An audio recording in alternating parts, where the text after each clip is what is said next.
بسم الله الرحمن الرحيم يسألونك عن الخمر والميسر قل فيهما إثم كبير ومنافع للناس وإثمهما أكبر من نفعهما ويسألونك ماذا ينفقون قل العفو كذلك يبين الله لكم الآية لعلكم يتفكرون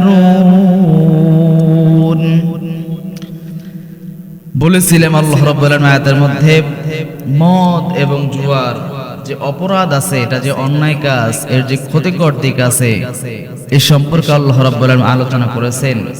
গত জুমায় আমরা মদের বিভিন্ন দিক নিয়ে আলোচনা করেছি, কিন্তু এখানে বলা হয়েছে আল খামরু ওয়াল মাইসির। খাম মানে মদ, মাইসির মানে জুয়া। এখন আজকে জুয়া সম্পর্কে কিছু কথা বলবো এবং শেষের যে আয়াতের অংশ আছে শেষ সম্পর্কেও কিছু কথা বলবো। আমরা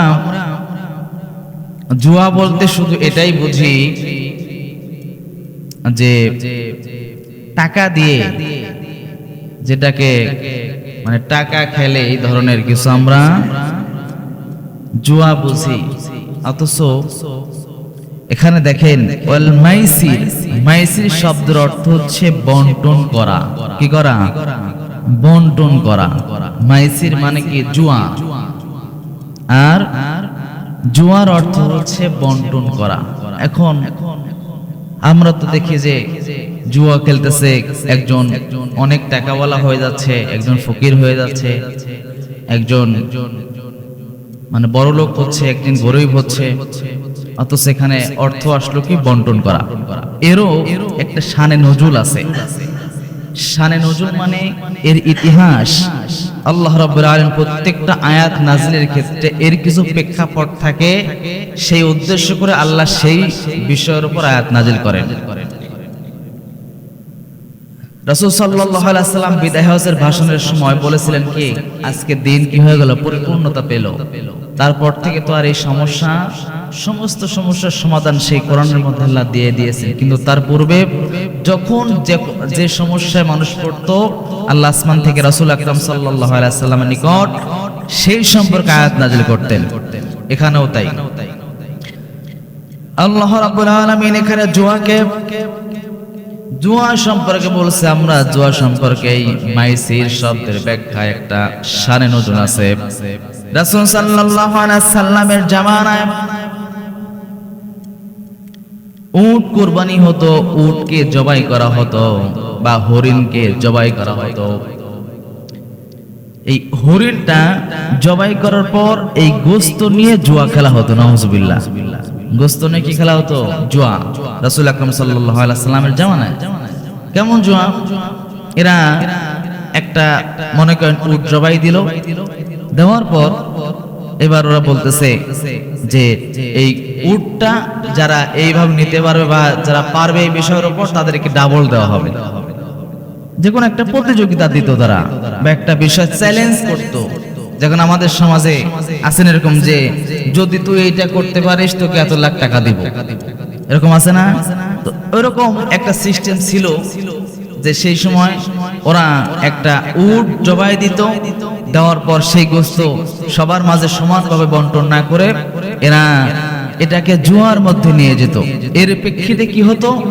এই কিছু লোক আছে এরা এই গোশতটা ডাবল পেত, আর কিছু মানুষ আছে যারা কিছুই পেত না, যারা অসহায় গরিবেরা কিছুই পেত না, কিন্তু যাদের একটু আর্থিক অবস্থা ভালো এরা ডাবল পেত, ডাবল, তিন ডাবল এরকম পেত। এবং এই যে গোশতটা, এটা পরবর্তী সময় কি করতে, এই গোশতটা যারা ভাগে পেত এরা কেউ নিত না। এই গোশতটা এরা গরিবদের মাঝে বন্টন করে দিত এবং তারা মনে করত এইটা হচ্ছে সবচাইতে উত্তম কাজ। নাউজুবিল্লাহ। যদিও গরিবদের সহযোগিতা করে এটা ভালো একটা কাজ, এটা আজ হোক বা 1400 বছর বা 1500 বছর যে কোনো সময় হোক, এটা একটা অবশ্যই ভালো কাজ। কিন্তু কোনো জিনিস খারাপ দিয়ে শুরু করে সেখানে কি ভালো কিছু পাওয়ার আশা করা যায়? আশা করা যায় না। আপনি এখন সুদ ঘুষের সাথে, জেনা ব্যভিচারের সাথে জড়িত, আপনি মনে করতেছেন আমার সন্তান আল্লাহ বলা হবে। আদৌ কি সম্ভব? আদৌ কিন্তু সম্ভব না। তো এরা মনে করতে এটা সবচেয়ে ভালো কাজ, কারণ আমরা তো যে আমাদের জুয়া খেলার মাধ্যমে যে আমরা যে গোশত আমরা পাচ্ছি সেটা তো আমরা নিজেরা ভক্ষণ করতেছি না, এটা গরিবদের মাঝে বিলিয়ে দিচ্ছি। অথচ এটা যদিও গরিবদের মাঝে দেওয়া হয়, কিন্তু ইসলাম এটা নিষিদ্ধ ছিল। সেই সম্পর্কে আল্লাহ আয়াতটা নাযিল করেন, বান্দারে তোমরা যত কৌশল ভাবে বা গরিবদের দেওয়ার যে ভালো কাজই করো না কেন, প্রথম জুয়া দিয়ে যেটা শুরু হবে এরা পরবর্তী যা হবে সব নাজায়েজ হবে। এই জন্য এরপর থেকে আয়াত নাজিল হলো যে খবরদার জুয়া খেলা যাবে না। জুয়া এমন একটা মারাত্মক কাজ। জুয়ার অনেকটা ধরন আছে, জুয়ার অনেকটা বিষয় আছে। আমরা সমাজের মধ্যে দেখি অসংখ্য মানুষ জুয়ায় নিমজ্জিত হয়ে আছে। অসংখ্য মানুষ জুয়ার মধ্যে নিজেকে ব্যস্ত রাখছে। অসংখ্য মানুষ জুয়া খেলে খেলে নিজের সাংসারিক জীবন, পারিবারিক জীবন, ব্যক্তিগত জীবন ধ্বংস করে ফেলতেছে। অসংখ্য যুবক আছে, এরা যাই হোক ভালো একটা কাজ করে, ভালো একটা কর্ম করে, এর দ্বারা তার সংসার সুখে শান্তিতে চলে যাচ্ছে, ভালোভাবে যাচ্ছে। কিন্তু ছেলেটা হঠাৎ করে বন্ধু বান্ধবের সাথে ঘুরতে ঘুরতে, বন্ধু বান্ধব গুলো জুয়া আসক্ত হয়ে আছে আগে থেকেই। বন্ধু বান্ধবের সাথে ঘুরতে ঘুরতে ওই বান্দাও জুয়া আসক্ত হয়ে যায়। আসক্ত হওয়ার দ্বারা কি হয়, এই বান্দা যখন জুয়া এমন একটা নেশা জাতীয় জিনিস, মদ যেমন নেশা, গাঞ্জা যেমন নেশা, তেমনি জুয়া খেলাও একটা নেশা। মদ, গাঞ্জা, ইয়াবা, ফেন্সিডিল এইটা খেলে ব্রেনের মধ্যে আঘাত করে নেশার মধ্যে চলে যায়। আর যেই ব্যক্তি জুয়া খেলে, এটা তো খাওয়ার কোনো জিনিস না, কিন্তু এটা ব্রেনের মধ্যে এমন ভাবে কাজ করে যে তার মধ্যে একটা বেশি কিছু পাবো, ভালো কিছু পাবো, এই আশায় আশায় সেই ব্যক্তি নিমজ্জিত হয়ে যায় জুয়ার মাধ্যমে। যেমন ধরেন এই যে আমাদের সমাজের মধ্যে মাঝে মাঝে এমন অবস্থা আসে, দেখেন টিকিট বিক্রি করে, টিকিটের মাধ্যমে বলে 20 টাকা দামের টিকিট। যদি এইটা আবার লটারির মাধ্যমে নেওয়া হয়, 20 টাকা, 50 টাকা, 100 টাকা দামের টিকিট বিক্রি হয়। এই টিকিটগুলো নিয়ে এরা অনলাইনে সরাসরি লাইভের মাধ্যমে এর দ্বারা একটা প্রতিযোগিতা দেয়। এই টিকিটের মাধ্যমে যার টিকিট পেয়ে যায়, এমনও বান্দা আছে 5 লক্ষ টাকা পাচ্ছে, এমন লোক আছে 1 ভরি সোনা পাচ্ছে, এমন লোক আছে 10 লক্ষ টাকা পাচ্ছে, এমন লোক আছে মাইক্রো পাচ্ছে, এমন লোক আছে হোন্ডা পাচ্ছে কিনা? এরকম আছে না? অসংখ্য আছে। এই যে দেখেন, এই যে এই সিস্টেমটা আসছে, এটা কেমন করে মানুষের মধ্যে আসক্ত করে একটু ভালো করে বুঝবেন। এই যে আপনি 20 টাকা দামের টিকিট, 50 টাকা দামের টিকিট, 100 টাকা দামের টিকিট, কিন্তু আপনাকে লোভ দেখানো হচ্ছে যদি টিকিটটা কাটা যায় এর দ্বারা কি হবে, আপনি কোটিপতি হয়ে যেতে পারেন। হঠাৎ করে কোটিপতি হয়ে যেতে পারেন। আপনার জীবনে একটা স্বপ্ন আছে, বাড়ি করা, গাড়ি করা, সম্পদ করা, বিভিন্ন দামি দামি ব্র্যান্ডের হোন্ডা কেনা। প্রত্যেকটা মানুষের জীবনে এরকম কিছু স্বপ্ন থাকে। কেউ চিন্তা করতেছে আমি সারা জীবন যাই করি না কেন আমার একটা বড় স্বপ্ন আছে। স্বপ্নটা হচ্ছে আমি দামি একটা 5 লক্ষ টাকা দামের, 6 লক্ষ টাকা দামের গাড়ি কিনবো। এরকম স্বপ্ন নিয়ে সেই বান্দা আগা যায়। আবার কারো স্বপ্ন আছে আমার একটা বড় স্বপ্ন, সেটা হচ্ছে আমি 5 তলা বিল্ডিং করব, 2 তলা বিল্ডিং করব। আরো আমার কারো স্বপ্ন আছে আমার জীবনে বড় স্বপ্ন একটা মাইক্রোবাস কিনবো, একটা কার কিনবো। এই স্বপ্ন নিয়ে স্বপ্ন লালন করে মানুষগুলো আস্তে আস্তে বড় হতে থাকে। হঠাৎ করে যখন মাইকে এলান হয় যে অমুক জায়গায় টিকিট বিক্রি হচ্ছে 20 টাকা দামের টিকিট, 50 টাকা দামের টিকিট, 100 টাকা দামের টিকিট, এই দাম দিয়ে 100 টাকা দিয়ে টিকিট কিনলে এর বিনিময়ে আপনি 5 তলা বাড়ি করতে পারবেন, 20 লক্ষ টাকা পাবেন। ভালো আপনি কার কিনতে পারবেন, আপনি 5 লক্ষ 6 লক্ষ টাকা দামের হোন্ডা কিনতে পারবেন। যখন আপনাকে আমাকে এই লোকগুলো দেখানো হয়, এই লোক এমন ভাবে দেখানো হয় এর দ্বারা আমার ব্রেন ওয়াশ হয়ে যায়। এর দ্বারা আমি কি করব, আমি ওই লাইনে আগাতে থাকি। এক পর্যায়ে আমার গ্রামেও আমি দেখেছি অসংখ্য মানুষ এরা জুয়ায় নিমজ্জিত হয়ে এরা কি করতেছে, টিকিট কিনতেছে 20 টাকা, 50 টাকা, 100 টাকা। এটা মাঝে মাঝে বছর যে কোনো সময় আমাদের গ্রামের মধ্যে চলে আসে। এমন লোক আমি পেয়েছি যেই লোকটা 100 টাকা দামের টিকিট কাটতে কাটতে 1000 বার কাটছে, এরপর বাঁধে না, 2000 বার কাটছে, এরপর বাঁধে না। বান্দার সংসারে যা আয় উপার্জন ছিল সব আয় উপার্জন চলে গিয়েছে, এরপরও তার লোভ আছে আমি হয়তো এই 100 টাকা দামের টিকিট খরচ করে হয়তো 10,000 টাকা খরচ করলাম, না 10,000 টাকা খরচ করে আমি এখনো কোটিপতি হতে পারি নাই, মাইক্রো কিনতে পারি নাই, কার কিনতে পারি নাই, আমি এখনো 20 লক্ষ টাকার মালিক হতে পারি নাই, আরো কিছু খরচ করে এই বান্দাগণ কি করে এই পর্যায়ে মানুষ সুদের পর ঘুষের পর টাকা নেয়, বলে ভাই কিছু টাকা ধার দাও, 20,000 টাকা 1 লক্ষ টাকা ধার দাও, আমি অচিরেই কোটিপতি হয়ে যাব, আর কোটিপতি হওয়ার পর সমস্ত টাকা তোমাকে শোধ দিয়ে দিব, পরিশোধ করে দিব। এইটা বলে বলে আমার গ্রামেও আমি সচক্ষে দেখেছি অসংখ্য মানুষ এই টিকিট কাটতে গিয়ে ঋণ হয়েছে, হাজার হাজার টাকা ঋণ হয়েছে, সংসারে স্ত্রীর সাথে ঝামেলা করছে, স্ত্রীকে বলছে তোর বাবার বাড়ি থেকে টাকা এনে দে, আমি এখন ওই যে টিকিট কাটতে যাব, স্ত্রী আনে দেয় না, স্ত্রীকে মারধর করছে, স্ত্রীকে তালাকের পর্যন্ত এরা চলে গিয়েছে। কেমন নেশা ধরেন, এই আপনি 20 লক্ষ টাকা আপনাকে লোভ দেখানো হচ্ছে, আপনি 20 লক্ষ টাকা পাবেন, লোভের মধ্যে পড়ে আপনি এমন গুলা কাজ করতেছেন, আপনি স্ত্রীর সাথে খারাপ আচরণ করছেন, মা বাবাকে বলছেন বাবা মা এখন আমাকে 10,000 টাকা দাও, আমি টিকিট কিনবো, টিকিট কিনে কোটিপতি হয়ে তোমার টাকাগুলো তোমাকে শোধ দিব। এরকম করতে করতে অসংখ্য যুবক এরা টাকাগুলো পুরানোর পর যখন এর বড় 20 লাখ 30 লাখ টাকার পুরস্কার পায় না, তখন এই বান্দা কি করে, এরা কিস্তির প্রতি লোন উঠায় এই টিকিট গুলা সমাজের মধ্যে অনেক মানুষ ক্রয় করেছে, এরকম আছে না নেই বলেন? এর আগে আসলো এরকম টিকিট বিক্রেতা, আমি সচক্ষে দেখছি এরা হচ্ছে প্রথমে ধরেন প্রত্যেকটা মানুষের কিছু পুঁজি থাকে, যখন হয়তো কাজকর্ম করে হয়তো 20,000 50,000 টাকা বা 10,000 টাকা একটা পুঁজি তৈরি করে, তো ওই টিকিটের সময় এরা এই পুঁজি 100 টাকা দামের টিকিট কিনতে কিনতে কিনতে কিনতে ওর পুঁজির যা জমানো টাকা ছিল সব ফুরায় ফেলছে, কিন্তু ওই যে মাথার মধ্যে চিন্তা যদি একবার বেঁধে যায় একদম 20 লক্ষ টাকা একদম 30 লক্ষ টাকা আমার এখান থেকে চলে আসবে, আমার 20,000 50,000 1 লক্ষ টাকা খরচ করে এটা দেওয়া একটা মামুলি ব্যাপার হয়ে যাবে।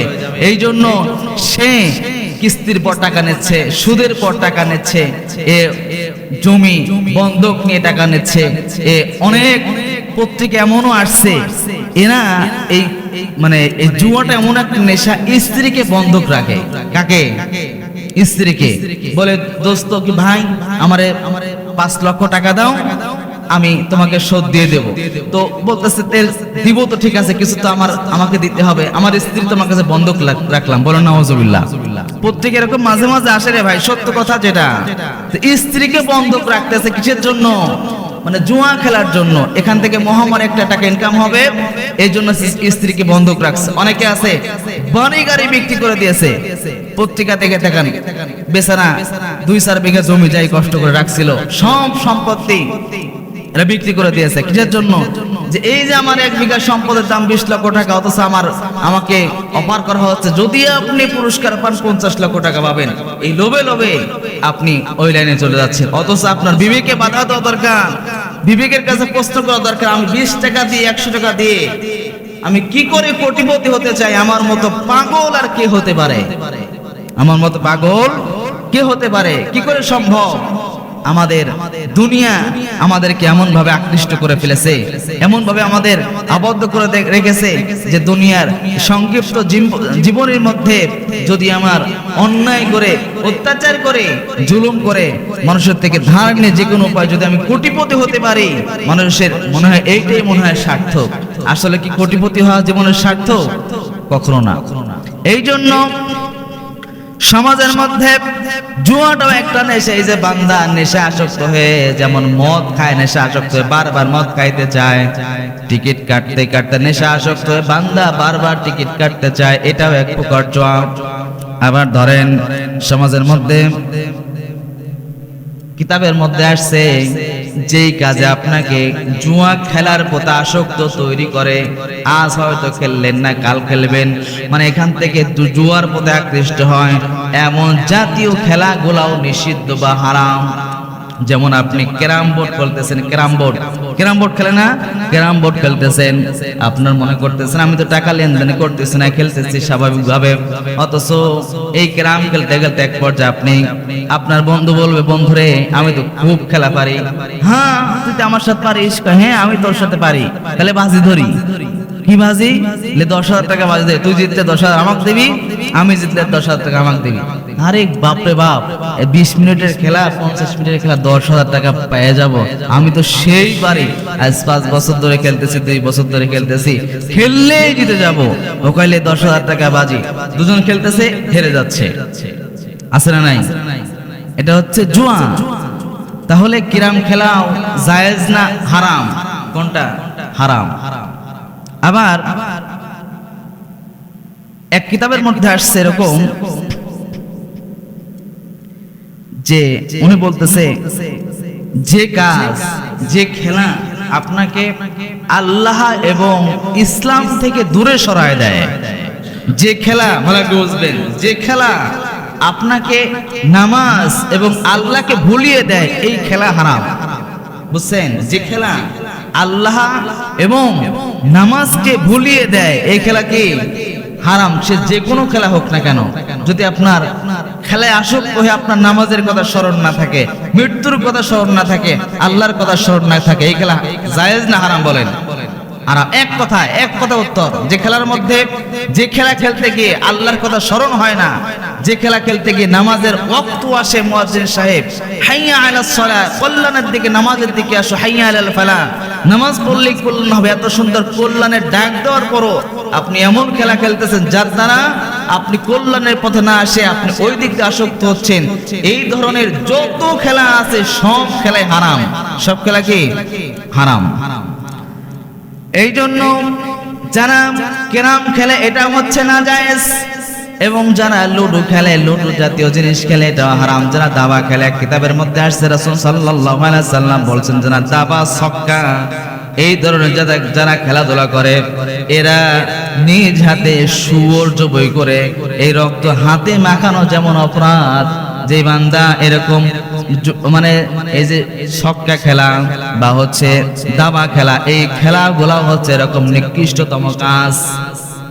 একজন বলতেছে যে আরে ভাই সময় তো কাটানো লাগবে, এই জন্য একটু ক্যারাম টেরাম খেলি, সমস্যা কোথায়? আমি বলি ভাই আল্লাহ আপনাকে তৈরি করছে, আপনাকে সব কিছু আপনাকে ভালোবাসছেন, তো সময় কাটানোর জন্য কি আল্লাহর গুণগান গাওয়া যায় না? আল্লাহর দাসত্ব করা যায় না? অথচ আপনি ক্যারাম খেললে, সব খেলা খেললে আপনাকে তো আল্লাহর কথা স্মরণ হয় না, অথচ এর দ্বারা আপনার কোনো বেনিফিটও পাবেন না। অথচ একটু মসজিদে বসে বা 2 রাকাত নামাজ পড়লেন, একটু কোরআন তেলাওয়াত করলেন, একটু জিকির করলেন, এটার বিনিময়ে সওয়াব আছে না নাই বলেন? তো আপনারে আল্লাহ বানাইছে, আপনি চানও জান্নাতে যেতে চান, অথচ সময় কাটাতে চান অবৈধ উপায়ে, মানে আপনার উদ্দেশ্য ভালো না, উদ্দেশ্য কি আছে? ভেজাল আছে। এই জন্য যারা ক্যারাম খেলে বা দাবা খেলে বা লুডো খেলে, এই ধরনের খেলা যত আছে সব হারাম। হ্যাঁ, তবে এক প্রকার খেলা জায়েজ আছে, যে খেলাটা আপনার শরীরের মধ্যে ব্যায়াম হয়। কি হয়? ব্যায়াম হয়। ব্যায়ামকে উদ্দেশ্য করে খেলতে হবে, মানে অন্য কোনো মাকসাদ থাকা যাবে না। শরীরের ব্যায়াম দরকার আছে না নেই বলেন? প্রত্যেকের জীবনে সুস্থ থাকার জন্য ব্যায়াম অতীব জরুরি একটা বিষয়। নামাজটা এটাও একটা ব্যায়াম, আল্লাহ তরফ থেকে আপনার আমার জন্য উপহার। নামাজ, রোজাটাও একটা ব্যায়াম, যাকাতটাও আপনার অর্থের একটা ব্যায়াম, হজটা আপনার ইমানের একটা ব্যায়াম। প্রত্যেকটা বিষয়, নারীদের পর্দাও এক প্রকার ব্যায়াম। যত কিছু আছে ইসলাম আদর্শ প্রত্যেকটাই ব্যায়ামের সাথে সাদৃশ্যপূর্ণ। অতএব ব্যায়াম আর ইসলামকে আলাদা করা যাবে না। ব্যায়াম স্বাস্থ্যের জন্য উপকার, অতএব ব্যায়াম এমন জাতীয় জিনিস, ব্যায়ামকে উদ্দেশ্য করে খেলা হালাল। বুঝছেন? যেমন ধরেন, আচ্ছা যারা ক্যারাম খেলে এরা কি ব্যায়াম হয়? দাঁড়ায় দাঁড়ায় খেলে, এর কোনো শরীরের লড়াচড়া হয়? যারা ওই যে দাবা খেলে এদের ব্যায়াম হয়? হয় না। যারা হচ্ছে ওই যে লুডো খেলে এদের কি ব্যায়াম হয়? হয় না। এখন আপনি ব্যাট বল আছে, ব্যাডমিন্টন আছে, র্যাকেট আছে, এগুলা ব্যায়ামকে উদ্দেশ্য করে খেলতে পারেন। ব্যায়াম মানে আপনি দৌড়াদৌড়ি পারতেছেন, একটু শরীরে ব্যায়াম হচ্ছে। হ্যাঁ, তবে সতর্কতা থাকতে হবে যেন আপনার ইসলামের সাথে কোনো বিষয় ওর মধ্যে সাংঘর্ষিক না হয়। যেমন ধরেন আপনি ব্যাট বল খেলা দেখতেছেন বা ব্যাট বল খেলতেছেন, সেখানে আশপাশে উলঙ্গ নারী আছে, যদিও শারীরিক সুস্থতার জন্য খেলাটা জায়েজ ছিল, কিন্তু নারী থাকার জন্য সেটা কি হয়ে যায়, নাজায়েজ হয়ে যায়। পুরুষের জন্য ট্রাক্টর নিচ থেকে নাভি পর্যন্ত সতর ঢাকা হচ্ছে ফরজ। আপনি খেলতেছেন হাফ প্যান্ট পরে, কি পরে, হাফ প্যান্ট পরে, এটা জায়েজ নাকি হারাম বলেন? হারাম, অবশ্যই হারাম। ট্রাক্টর উপরে মানে কাপড় ওটা হচ্ছে কবিরা গুনাহ, আর আপনি খেলতেছেন হাফ প্যান্ট পরে, এটা হারাম, স্পষ্ট হারাম। তাহলে আপনি ব্যাট বল খেলতেছেন বা র্যাকেট খেলতেছেন বা আপনি মানে ব্যায়াম জাতীয়, যেটার দ্বারা আপনার শরীর ঘেমে যায়, যেটার দ্বারা আপনার শরীরের অঙ্গ প্রত্যঙ্গ নড়ে ওঠে বা এক প্রকার ব্যায়াম হয়, এই ধরনের খেলা খেলতেছেন, কিন্তু এর দ্বারা আপনার ফরজ তরক হচ্ছে, এই খেলাটাও কি হারাম। আবার ধরেন অনেকে আছে ব্যাট খেলে বা ব্যাডমিন্টন যাইগন, যেটা ব্যায়াম জাতীয় খেলাটাও খেলে টাকার বিনিময়। দুই গ্রুপ হয়, এরা দুই দল খেলে, কি হয়, যারা পারবে এরা টাকা পাবে, এরকম আছে না নাই? এটা ফুটবল খেলার মধ্যে আছে, ব্যাট বল খেলার মধ্যেও আছে। যে খেলার মধ্যে টাকা লেনদেন হয় এই খেলা হারাম। কি, যে খেলার মধ্যে লেনদেন হয়, যে পারলে এত টাকা পাবি, না পারলে পাবি না, এটা খেলা কি হারাম। তবে আপনি স্বাস্থ্যের জন্য খেলতে পারেন, ব্যাডমিন্টন খেলতে পারেন, সেটা হচ্ছে সতর ঢেকে, নামাজের ওয়াক্ত আছে, নামাজ পড়তে যাবেন, এর সাথে কোনো টাকার লেনদেন নাই, তাহলে খেলা জায়েজ আছে। তার উদ্দেশ্য থাকে কি, যে এর দ্বারা আমার কি হয়, একটু ব্যায়াম হয়। আপনি ফুটবল খেলতেছেন, একটু ব্যায়াম করতেছেন, যের দ্বারা কি হবে, আমার শরীরটা একটু সুস্থ থাকবে, একটু ব্যায়াম হবে, এর সাথে আমার ফরজের তরক হচ্ছে না, নামাজের টাইমের ব্যাঘাত ঘটতেছে না, বা এর দ্বারা আপনার কি হচ্ছে, নারী পুরুষ থাকতেছে না, বা কোনো টাকার লেনদেন থাকতেছে না, এখানে কি জায়েজ হিসেবে আপনার গ্রহণ করতে পারি। কারণ আয়েশা সিদ্দিকা রাদিয়াল্লাহু তাআলার সাথে রাসূল আকরাম সাল্লাল্লাহু আলাইহি ওয়াসাল্লাম খেলাধুলা করছেন, দৌড় প্রতিযোগিতা দিয়েছেন। দৌড় স্বাস্থ্যের জন্য উপকার না ক্ষতি বলেন? আয়েশা সিদ্দিকা রাদিয়াল্লাহু তাআলা আনহু এবং রাসূল সাল্লাল্লাহু আলাইহি ওয়াসাল্লাম দুজন প্রথমে দৌড় প্রতিযোগিতা দিলেন। সেবার রাসূল আয়েশা রাদিয়াল্লাহু তাআলা প্রথম হয়ে গেলেন। আয়েশা বলতেছে, ইয়া রাসূলুল্লাহ, আপনি তো আমার সাথে পারলেন না। কিছুদিন পর আয়েশা সিদ্দিকা যখন একটু স্বাস্থ্য মোটা হয়ে গেল, তখন বলতেছে, ইয়া রাসূলুল্লাহ, চলেন আবার দৌড় খেলা দিয়ে আজকে। এবার দুইজন দৌড়তেছে, রাসূল, এবার আয়েশা আর পারে না। রাসূল বলতেছে, এবার কি হলো? তাহলে এটাও ব্যায়াম, দৌড়তেছে ব্যায়াম না? রাসূল সাল্লাল্লাহু আলাইহি ওয়াসাল্লামও ব্যায়াম করেছেন। অতএব ব্যায়ামকে উদ্দেশ্য করে খেলতে পারেন, এর সাথে কোনো টাকা লেনদেন, ফরজ তরক বা নামাজ কালামের কোনো ব্যাঘাত যদি না ঘটে, তাহলে খেলা জায়েজ। বাদ বাকি যত খেলা আছে, এক কথায় উত্তর, যে খেলার মধ্যে আপনাকে কি আল্লাহ এবং নামাজ থেকে দূরে সরায় দেয়, আল্লাহ এবং নামাজের কথা ভুলায় দেয়, এই খেলাটাই হারাম। এবার আসেন, রাসূল সাল্লাল্লাহু আলাইহি সাল্লাম বলছেন, যারা নেশা জাতীয় জিনিস ভক্ষণ করে, নেশা জাতীয় জিনিস পান করে, এদের জন্য রাসূল সাল্লাল্লাহু আলাইহি সাল্লাম অনেকগুলা কি করেছেন, তার জন্য নিকৃষ্ট কিছু কাজের কথা বলেছেন। এই জন্য নেশা জাতীয় দ্রব্য প্লাস মদ এবং জুয়া, যে খেলার মধ্যে আপনার লোভ আসে, আপনাকে বলতেছে, ভাই এইটা 20 টাকার টিকিট কাটেন, আপনাকে 50,000 টাকা বাঁধবে, এই খেলা জায়েজ নাকি হারাম বলেন? আমাদের গ্রামে কাটে না অনেক নামাজি লোক 100 টাকার টিকিট সামলাতে পারে না, কয় যদি বেঁধে যায়, একবারে শোনা, যদি বেঁধে যায় একটা কার পেয়ে যাব। যারা খেলতেছেন, আপনার ইমানের বাটি কিছু নাই, সামান্য আপনি 1 লক্ষ টাকা লোভ সামলাতে পারেন, আপনার কিসের ইমানদার? খবরদার, ভুলেও তো আপনারা, এই যে মাঝে মাঝে কিন্তু আসে, মাইক নিয়ে বের হয় না, বাজার ঘাটে আমাদের গ্রাম দিয়ে অনেকে যায়, মাইক নিয়ে বের হয়, যে 20 টাকার টিকিট, 50 টাকার টিকিট, 100 টাকার দামের টিকিট কাটলে টিপি বাঁধে, ফ্রিজ বাঁধে, এরপরে একটা গাড়ি বাঁধে, 5 লক্ষ টাকা দামের হুন্ডা বাঁধে, স্বর্ণ বাঁধে, লক্ষ লক্ষ টাকা বাঁধে। এসব কি না সময় বলবেন জায়েজ নাকি হারাম বলেন? এইগুলা খেলা যাবে?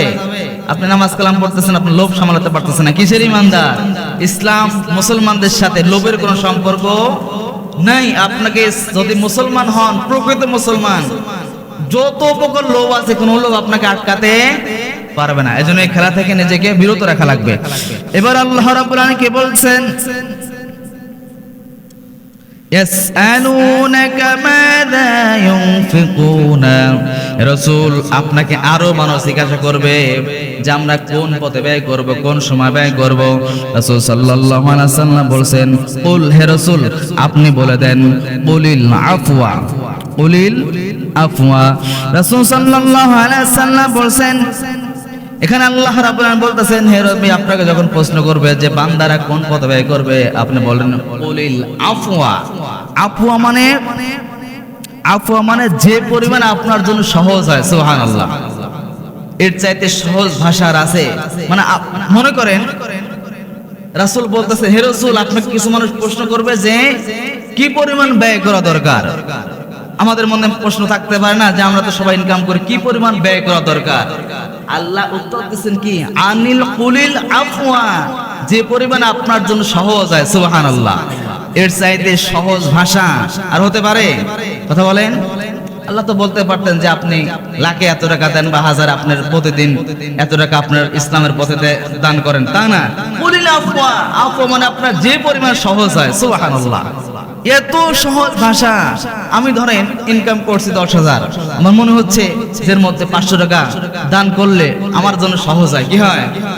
কঠিন হয় না। আপনাকে আল্লাহ চাপ দেন নাই যে বান্দা আমরা তো সব আল্লাহর ভোগ করতেছি, আল্লাহর অসংখ্য নিয়ামত ভোগ করতেছি। আসমান আল্লাহ আমাদের জন্য দিলেন, জমিন আমাদের জন্য দিলেন, সূর্য চন্দ্র নক্ষত্র আমাদের জন্য দান করলেন, আমাদের সুস্থ রাখছেন, হার্ট কিডনি ভালো রাখছেন, হার্ট কিডনির মতো দামি দামি সম্পদ আপনি আমাকে দান করছেন। আল্লাহ চোখ কান আমাদের জন্য দান করছেন। এর জন্য আল্লাহ আমাদের জন্য কোনো বেনিফিট পান না, কোনো কিছু চান না।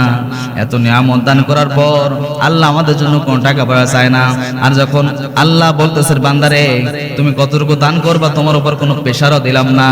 আমি যদি বলতাম বান্দারে তোমার প্রতিদিন 50 টাকা 100 টাকা ইসলামের পথে দান করা লাগবে, তাও তুমি দান করতে বাধ্য, কারণ তোমার আমি সব রকম নিয়ামত তোমার আমি দান করছি। কিন্তু তোমার জন্য প্রেশার দেই নাই। কুলিল আফওয়া, তোমার যে পর্যন্ত সহজ মনে হয়, 5,000 টাকা ইনকাম করতেছো মনে করতেছো, এর মধ্যে 200 টাকা এখান মসজিদে মাদ্রাসায় দান করলে আমার জন্য একটু সহজ হয়। বান্দা আমি বলতেছি তুমি ওইটাই দান করো। সুবহানাল্লাহ। তাহলে কি বুঝলেন? মানে আল্লাহ ইসলাম কখনো বান্দার উপর চাপায় দেন না। এর চাইতে সহজ উদাহরণ হতে পারে? কুলিল আফওয়া, আপনার যে পরিমাণ সহজ হয়। মানে এত সুন্দর একটা ভাষা আল্লাহ প্রয়োগ করছেন, আলহামদুলিল্লাহ, যে কুলিল আফওয়া তোমার যে পরিমাণ সহজ হয়। আল্লাহ কোনো বান্দাকে চাপ দেন না, প্রেশার দেন না যে বান্দা তুমি এতটুকু দান করো। এই কুলিল আফওয়া একটা শব্দে যদি আপনি শুকরিয়া জ্ঞাপন করেন, কিয়ামত পর্যন্ত সিজদায় লুটিয়ে পড়লেও শুকরিয়া আদায় শেষ হবে না। আল্লাহ যদি বলতেন বান্দারে তোর প্রতিদিন 100 করে দান আল্লাহর পথে দান করা লাগবে, কেউ কি থাকতে পারতাম না দান করে? যদি আল্লাহ বলতেন যে যদি দান না করিস তোর যে দামি কিডনি দিয়েছি, দামি ভালো দিয়েছি, আমি নষ্ট করে দেবো, আমাদের কিছু করার ছিল? কি সুন্দর ভাষা।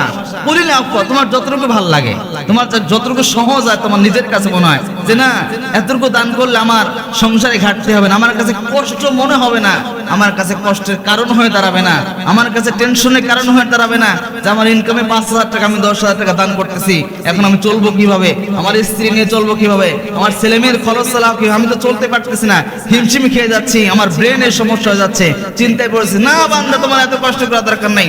কুলিল আফওয়া, তোমার যতটুকু ভালো মনে হয়, সহজ মনে হয় তোমার কাছে, এতটুকু দান করো। আলহামদুলিল্লাহ।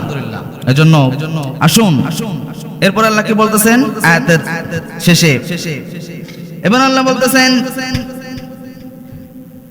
কাযালিকা ইউবাইয়িনু লাকুম কাযালিকা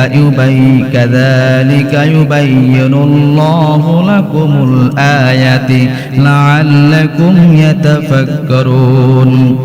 কাযালিকা ইউবাইয়িনুল্লাহু, আল্লাহ তোমার জন্য সুস্পষ্ট এইভাবে নিদর্শন দিয়ে দিয়েছেন, নিয়ম দিয়ে দিয়েছেন, তোমাদের জন্য সহজ পদ্ধতি, সুস্পষ্টভাবে কোনো গোপন রাখে নাই, অপ্রকাশ্য রাখে নাই, স্পষ্টভাবে তোমাদের কাছে সঠিক উত্তরটা দিয়ে দিয়েছেন। কিভাবে ব্যয় করবা, নামাজ কিভাবে পড়বা, সব নিয়ম আল্লাহ সহজভাবে মানে বলে দিয়েছেন। আয়াতের মাধ্যমে, আল্লাহর নিদর্শনের বলির মাধ্যমে আমাদেরকে আল্লাহ শিক্ষা দিয়েছেন লাআল্লাকুম ইয়াতাফাক্কারুন, যেন তোমরা অনুধাবন করতে পারো, চিন্তা করতে পারো যে আল্লাহ কত মহান। আল্লাহ কি? বিশ্বাস হয় না? দেখেন একটু হিসাব করুন তো, যে আল্লাহ বলতেছে বান্দারে তোমার যতটুকু সহজ মনে হয় এতটুকু দান করো। এখন বলুন তো আল্লাহ কত মহান, গবেষণা করুন তো যে আল্লাহ কত মহান, যে আমার জন্য ইসলাম কতটা সহজ করে দিয়েছে, আমার দুনিয়া চলার ক্ষেত্রে আল্লাহ আমার জন্য কতটুকু সহানুভূতি দেখাইছেন, কতটুকু মায়া করেছেন, যে আল্লাহ কঠিন চাপায় দেন নাই, যতটুকু বান্দা তোমার কাছে সহজ মনে এতটুকু দান করো। এজন্য বলতেছেন বান্দা যাতে কি করতে পারো, তাতাফাক্কারুন, যাতে তোমরা বুঝতে পারো, অনুধাবন করতে পারো যে আল্লাহ কত মহান। আল্লাহ যেন আমাদের সকলকে বোঝান, মানার তৌফিক দান করেন, আমিন।